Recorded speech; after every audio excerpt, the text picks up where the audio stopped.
25 of us had served, or were currently serving, or had served on the Community Foundation board. And through that experience, we had been exposed to grant making. I read an article in a magazine about a foundation in Seattle, Washington, started by a group of women who would pool their funds and make grants together, collective grants. Everyone would put in the same amount and they would make grants from that. Ann Baker was then chair of the Community Foundation board. I sent a copy of the article to her as well as to Andy Bell, who was president of the Community Foundation, and said, let's do this in Jacksonville.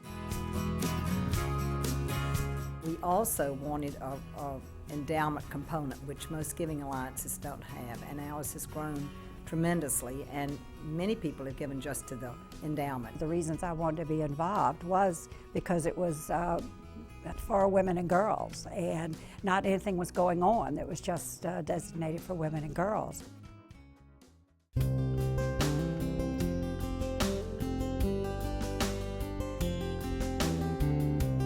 I think what I'm most proud of is it's given so many women in our community the opportunity to be philanthropists and not just be in the trenches doing the work, but to be able to control where some dollars go to do the things they would like it to do.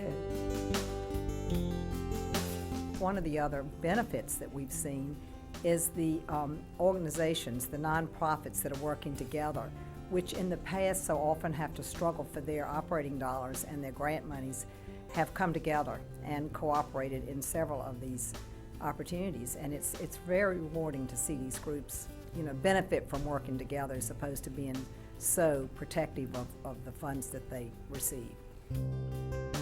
We've made grants of more than $1 million to agencies in our community.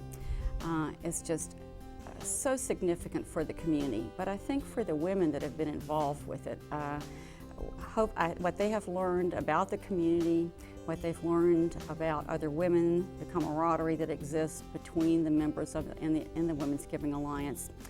But what they have learned about philanthropy, and that you don't have to be a millionaire to have a real impact on your community.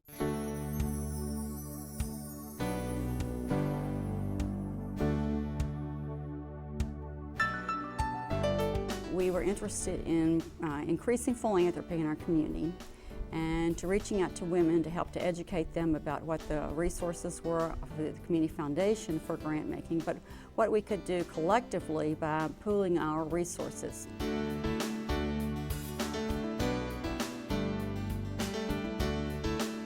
We have educational programs, we have various committees that those that want can participate in. So I think there's something for everybody, and I think that has a lot of appeal.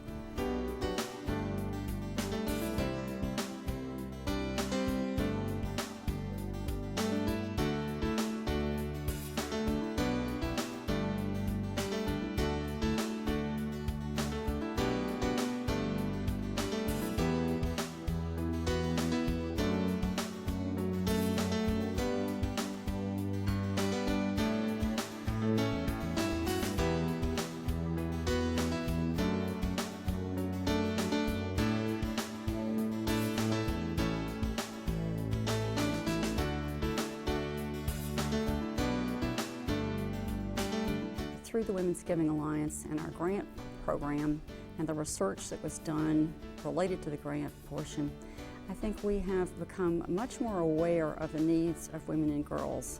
And I think that the $1 million plus that we've been able to give so far has already had an impact on many agencies and many individuals.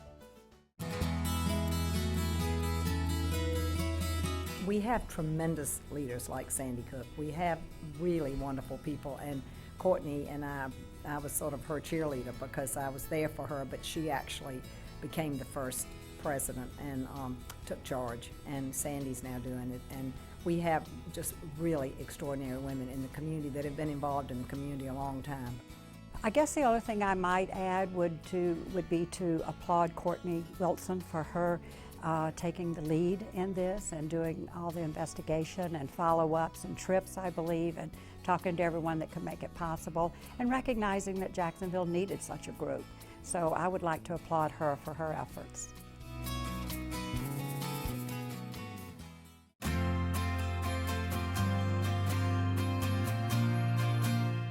think the Women's Giving Alliance has filled a very important void in our community, and I think will continue to have an increasing impact as we grow. A portion of each member's contribution is given to the endowment fund, and this means that forever there will be an increasing amount of funds available, even beyond the Women's Giving Alliance annual grants, for programs for women and girls. I hope in 5 to 10 years that we grow in numbers, that our grants become even more meaningful, that we won't have to educate people so much as to what the Women's Giving Alliance is doing. I think that it will be a very, very important part of this community. Even with all the good work that is going on, there's much work that will always need to be done.